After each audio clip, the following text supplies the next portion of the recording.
Halo geng, semoga kalian sehat selalu. Sekali lagi, film kali ini sungguh tidak ada obeng. Seorang anak muda yang dibawa kepada konsekuensi yang brutal, memotivasi dirinya untuk menjadi paling kuat, bahkan paling ditakuti di dunia sampai di akhirat. Oke, tanpa lama-lama lagi, keraskan volume, duduk dengan tegang, dan inilah filmnya.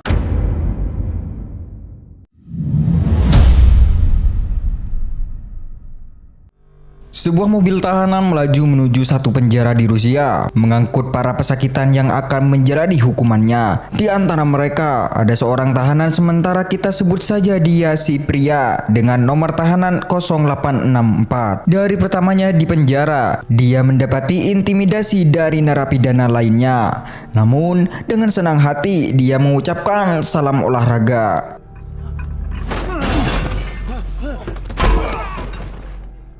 Aksinya tersebut membuat si pria dibawa ke sebuah ruangan yang rupa-rupanya penjara tersebut dikuasai oleh, sebut saja, si penjara mafia ya geng. Si mafia ini merasa geram karena pria yang ada di hadapannya telah menghajar dua anak buahnya. Lantas si pria pun memperkenalkan dirinya sebagai seorang pemburu, di mana yang menjadi targetnya saat ini adalah si mafia penguasa penjara itu sendiri. Sontak saja, sang mafia pun memerintahkan anak buahnya untuk menghabisinya. Namun, inilah yang terjadi.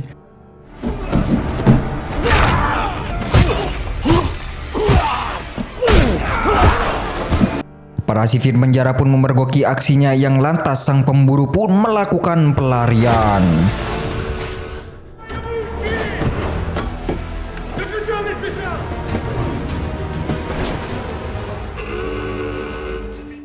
Entah siapa pemburu ini sebenarnya, namun jelas dengan fisiknya yang seperti ini, si pemburu bukanlah orang biasa. Setelah melompat dari satu bangunan ke bangunan lain sambil menghindari tembakan, pada akhirnya dia berhasil melarikan diri bersembunyi di balik badai salju di mana sebuah pesawat datang menjemputnya. Keesokan harinya, di penjara pun digegerkan dengan berita lain, dan bukan berita soal kaburnya seorang tahanan dari penjara, melainkan sebuah fakta bahwa tahanan bernomor 0864 yang sebenarnya telah ditemukan tak bernyawa. Yang artinya, si pemburu hanya menyamar sebagai seorang tahanan karena identitas pria tersebut sebenarnya dikenal dengan sebutan Kraven, sang pemburu.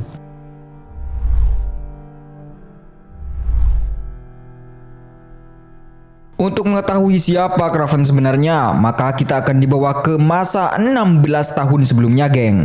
Masa di mana Kraven menjalani masa remajanya. Nama asli Kraven sendiri adalah Sergei Kravinov, di mana dia memiliki seorang adik yang sangat disayangi bernama Dmitri, dan ayah mereka adalah seorang gebong mafia bernama Nikolai. Yang tepat saat itu dia menjemput paksa kedua anaknya di sekolah karena Nikolai sangat ingin menularkan hobinya pada kedua anaknya, di mana hobinya tersebut adalah berburu. Beralih ke kawasan Gersang, Afrika, atau lebih tepatnya bagian utara Ghana. Saat itu seorang gadis bernama Calypso sedang diajarkan oleh neneknya untuk bermain kartu taruh, namun tanpa diduga hasil ramalan kartu taruh tersebut membuat si nenek mempercepat untuk mewariskan formula rahasia turun-temurun nenek moyangnya, yang dimana dia dipercaya bahwa formula tersebut bisa memberikan efek penyembuhan dan kekuatan yang luar biasa jika digunakan pada orang yang tepat. Dan berdasarkan ramalan tarot tersebut pula, si nenek meyakini bahwa Calypso akan segera membutuhkannya. Kembali pada Nikolai, yang ternyata tempat berburunya adalah negara yang sama di mana Calypso berada. Dan tak hanya kedua anak dan anak buahnya saja yang ikut dalam aktivitas berburunya, nampak juga seorang yang memperkenalkan dirinya sebagai Alexei, yang saat itu dia sedang membujuk Nikolai agar dia bisa bergabung dengan kerajaan kriminal Nikolai. Karena Alexei bukan siapa-siapa, terlebih lagi dia merasa sangat mengganggu aktivitas berburunya, maka Nikolai pun mengusirnya begitu saja. Namun, tanpa diduga, muncul sosok seekor singa di hadapan Sergei dan Dmitri. Sementara sang ayah dan pasukannya entah ada di mana. Sontak saja Sergei melindungi adiknya, yang sesaat kemudian sang ayah pun datang. Namun, semua sudah terlambat.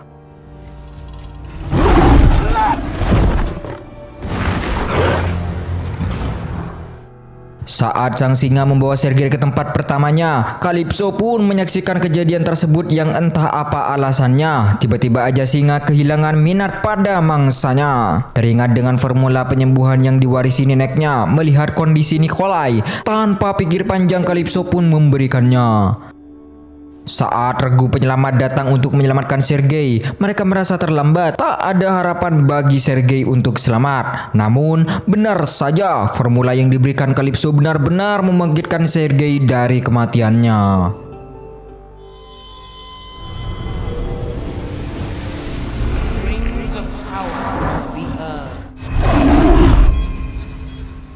Saat mengetahui Sergei pulih dengan cepat, lantas sang ayah pun membawa pulang dan tanpa basa-basi memarahi Sergei karena Sergei tak kelak akan mewarisi kerajaan kriminal ayahnya. Sergei dihina sebagai pria yang lemah oleh ayahnya gara-gara Sergei tak punya keberanian untuk menarik pelatuk senapan tatkala mereka berburu. Maka Nikolai pun memutuskan untuk memberangkatkan Dmitri melanjutkan sekolahnya seorang diri, sementara Sergei tetap di samping ayahnya karena sang ayah akan mendidik dengan keras sebagai penerus kerajaan kriminal ayahnya. Hal tersebut membuat Sergei untuk pertama kalinya meledak amarahnya.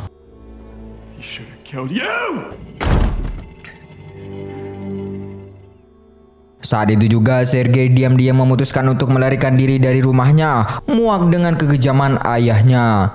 Sekalipun Dmitri sempat mencegahnya, pada akhirnya Sergei benar-benar pergi dari rumahnya.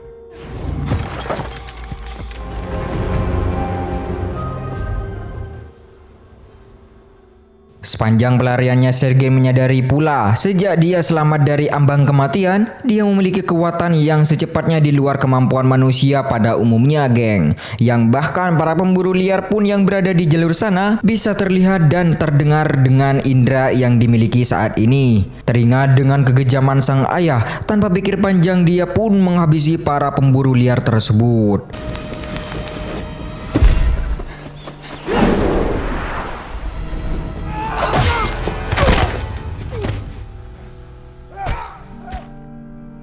Sejak saat itulah Sergei menetap di hutan tersebut dan mulai memburu para kriminal yang ada di daftar para incerannya. Menasibkan dirinya sebagai Kraven the Hunter sampai saat ini.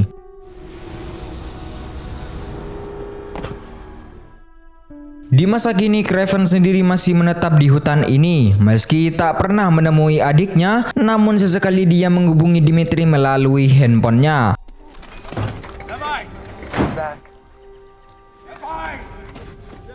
Tak lama kemudian para pemburu liar kembali menjalankan aksinya. Hal tersebut mengundang kehadiran Kraven untuk menghentikannya. Para pemburu tersebut pun berupaya untuk menabraknya, namun tiba-tiba, geng,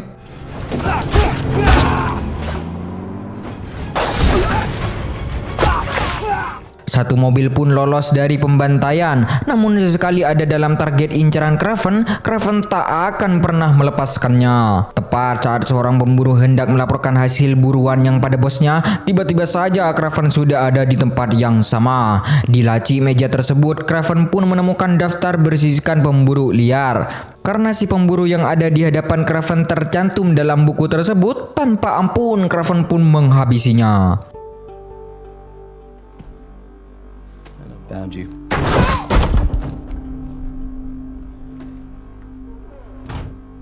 Di tempat lain, Calypso pun sendiri kini berada di Inggris dan bekerja sebagai pengacara yang cukup ternama di firman hukumnya. Saat ini dia sedang menghadiri pemakaman rekannya yang menjadi korban seorang mafia. Saat hendak berlalu pergi, Calypso pun sedikit terkejut dengan kehadiran pria asing yang menyapanya. Sampai akhirnya Calypso menyadari bahwa pria yang ada di hadapannya adalah seorang pemuda yang diselamatkan Calypso 16 tahun lalu. Sungguh terkejut Calypso saat mendengar Kraven telah membunuh mafia yang menjadi dalang dari kematian rekan Calypso yang dimakamkan di hari tersebut. Mafia yang dimaksud tak lain tak bukan adalah mafia penguasa penjara di awal film tadi, geng.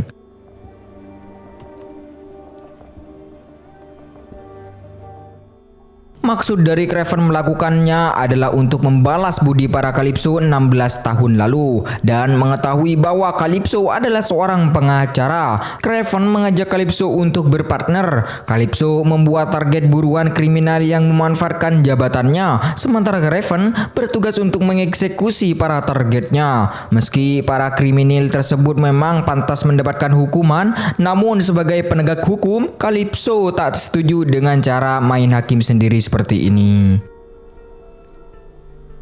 Di tempat lain, Alexei yang dulu pernah diusir oleh Nikolai kini menjelma menjadi tentara bayaran yang biasa disewa oleh para mafia, di mana sebuah ransel tak pernah lepas dari punggungnya.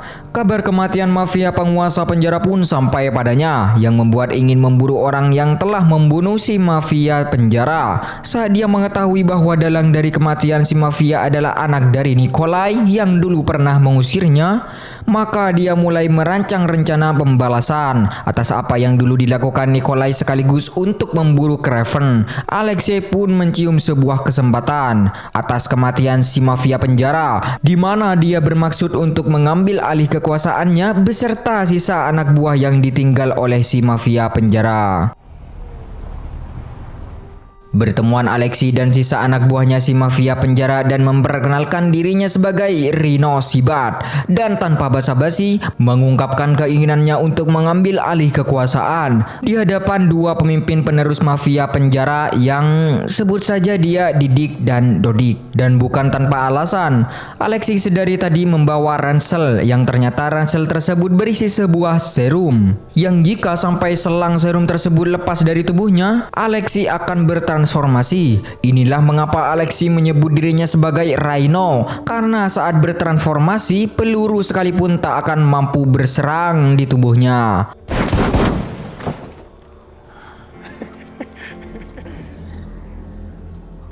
Hal tersebut membuat Didik dan Dodik pun sangat ketakutan, dan Alexei berkata jika dia hanya membutuhkan satu orang untuk menjadi orang kepercayaannya, sehingga inilah yang terjadi.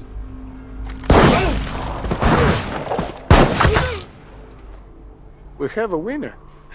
Di Rusia sendiri, Dmitri kini telah menjadi seorang pianis, di mana saat itu dia sedang membawa sebuah lagu untuk ayahnya di sebuah bar yang dikelola oleh mafia Nikolai.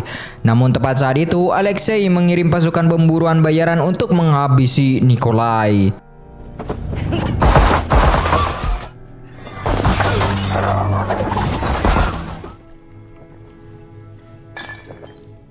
Alexei pun tak hanya mengutus orang-orang untuk membunuh Nikolai saja, dia pun merekrut seorang berkemampuan khusus bernama Foreigner untuk mencari petunjuk di sekitar penjara tepat tewasnya si mafia penguasa penjara. Foreigner memiliki semacam kemampuan memanipulasi waktu yang membuat lawannya seolah-olah terhipnotis. Tanpa berkata, hanya dengan tatapan mata, Foreigner menghabisi si sipir penjara yang saat itu memergokinya.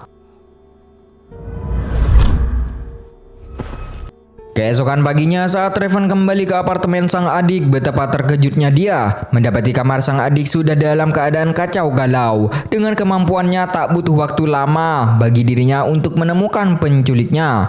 Maka tak pikir panjang, Kraven pun langsung mengejarnya.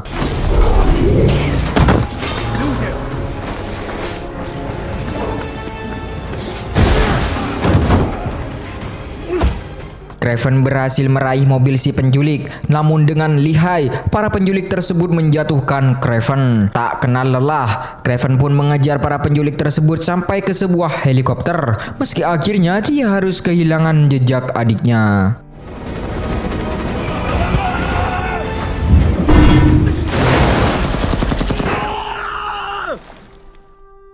Tak tahu harus kemana mencari adiknya, Kraven pun mendatangi Calypso guna mencari keberadaan adiknya. Berbekal beberapa petunjuk yang diingatnya, di antara bekas luka di bawah mata kiri si penculik dan sebatang rokok yang berasal dari Turki. Dengan koneksi yang dimilikinya, Calypso mencari tahu siapa dalang dari penculikan Dmitri.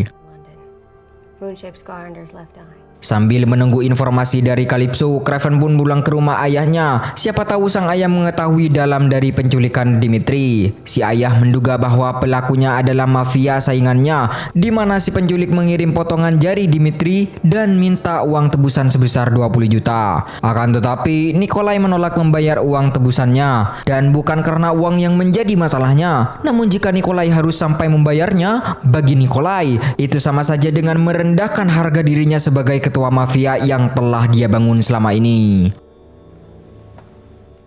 Di malam harinya, Calypso pun bertemu dengan informannya dan mendapati informasi bahwa para penculik Dimitri diketahui berada di markas kawasan terpencil di negara Turki. Tak butuh waktu lama, Calypso pun langsung saja mengabari Craven. Name in Turkey. Thank you for this. Namun ternyata semua hanyalah jebakan yang telah dirancang Foreigner atas perintah dari Alexei.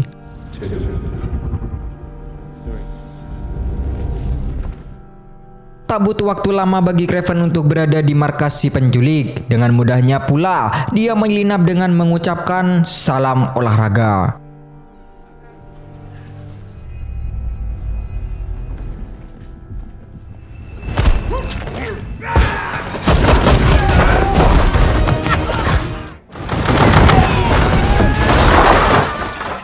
Craven pun menyaksikan satu orang penculik untuk mengorek informasi darinya. Sampai akhirnya Craven pun menyadari bahwa semua hanyalah jebakan.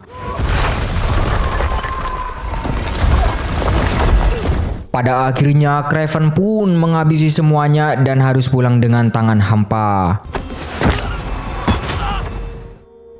Dimitri sendiri saat ini sebenarnya ada di genggaman Alexei, dan Alexei membuat Dimitri terkejut dengan sebuah fakta bahwa Craven, si pemburu, adalah kakaknya. Saat itu pula Alexei mengabarkan bahwa Nikolai menolak uang tebusan anaknya sendiri, di mana hal tersebut membuat Alexei merasa bahwa dirinya dan Dimitri bernasib sama, kerap kali dianggap lemah oleh Nikolai. Alexei pun memberitahukan rahasianya agar tak pandang rendah oleh orang-orang, di mana dia menemukan ahli biokimia bernama Profesor Warner. Sang profesor mengubah genetik dirinya dan bisa membantu bertransformasi seperti ini. Dengan iming-iming hal tersebut, Alexei pun menawari Dimitri untuk menjadi partnernya guna mengambil alih kekuasaan Nikolai. Meski Dimitri sangat benci ayahnya, namun dia tak mau jika harus sampai mengkhianati keluarganya. Boss. Made it inside and cut his throat. Menyadari bahwa penculikan Dimitri hanyalah sebuah jebakan semata, Craven menduga bahwa Calypso pun akan menjadi target selanjutnya, dan benar saja. Tepat saat itu 5 orang asing datang mencari Calypso. Namun untungnya Calypso sempat melarikan diri sambil membawa formula terakhir peninggalan nenek moyangnya. Guys walking into my building right now who do not.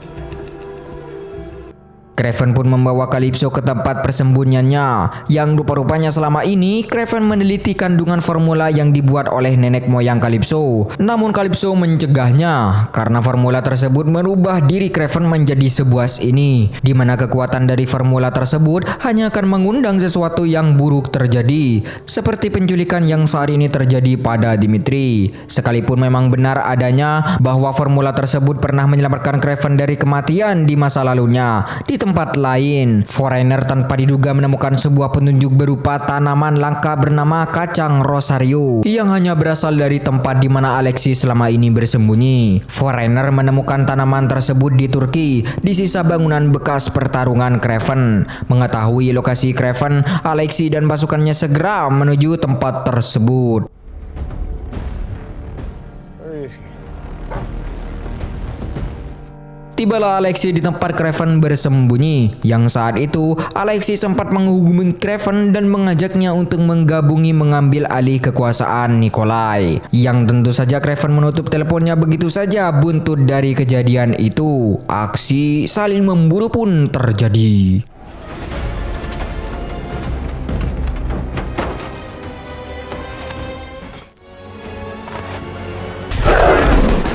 Salah satu teman Craven, seekor binatang buas, tiba-tiba menerkam dan mengejutkan pasukan Alexei, yang dalam kesempatan itu dia jadikan celah Dimitri untuk melarikan diri. Sementara itu, Craven mulai membantai satu persatu antek-antek Alexei.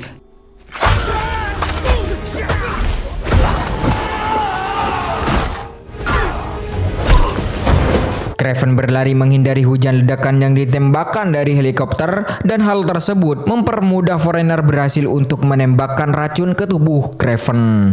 Racun tersebut membuat Craven berhalusinasi melihat laba-laba yang kelak menjadi musuhnya, yang dengan mudah Foreigner melumpuhkannya.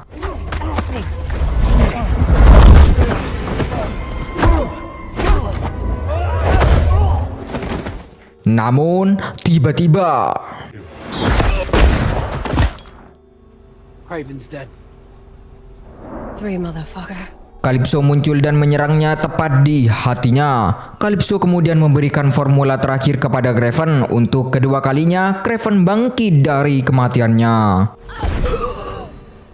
Senyum kemenangan sempat tergambarkan di wajah Alexei. Mengira rencananya berjalan dengan sempurna, Dimitri pun kembali didapatkan dengan langsung saja mereka segera pergi ke tempat itu. Namun, tiba-tiba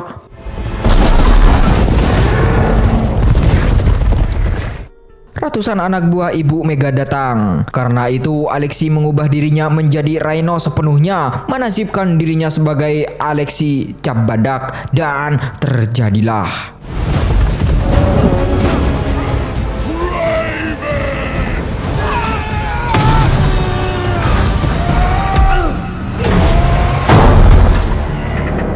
Dengan tubuhnya yang keras bak baja, Craven kesulitan untuk menghadapinya. Namun, tanpa sengaja Craven melihat jalur infus di pinggang Rhino adalah titik kelemahannya. Dengan satu tusukan tepat sasaran, Craven pun berhasil menewaskannya, geng.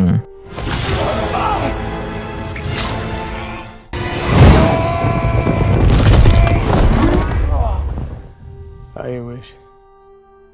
Setelah semuanya berakhir, Craven mengejutkan ayahnya, Nikolai, yang sedang berkemah di tengah aktivitas berburunya. Tanpa basa-basi, Craven membongkar segala kebusukan ayahnya karena semua yang terjadi ternyata adalah skenario yang telah dirancang Nikolai agar Craven membunuh Alexei, mulai dari video yang membongkar identitas Craven hingga penculikan Dimitri. Semuanya dimaksudkan untuk memancing Alexei dan menjebaknya karena dia yakin Craven akan datang untuk menyamarkan adiknya dan menghabisi Alexei yang mulai mengancam bisnisnya. Mengetahui fakta tersebut, Craven pergi begitu saja. Namun dengan diam-diam membawa peluru senapan milik ayahnya sebagai pesan agar ayahnya merasakan seperti apa rasanya menjadi buruan.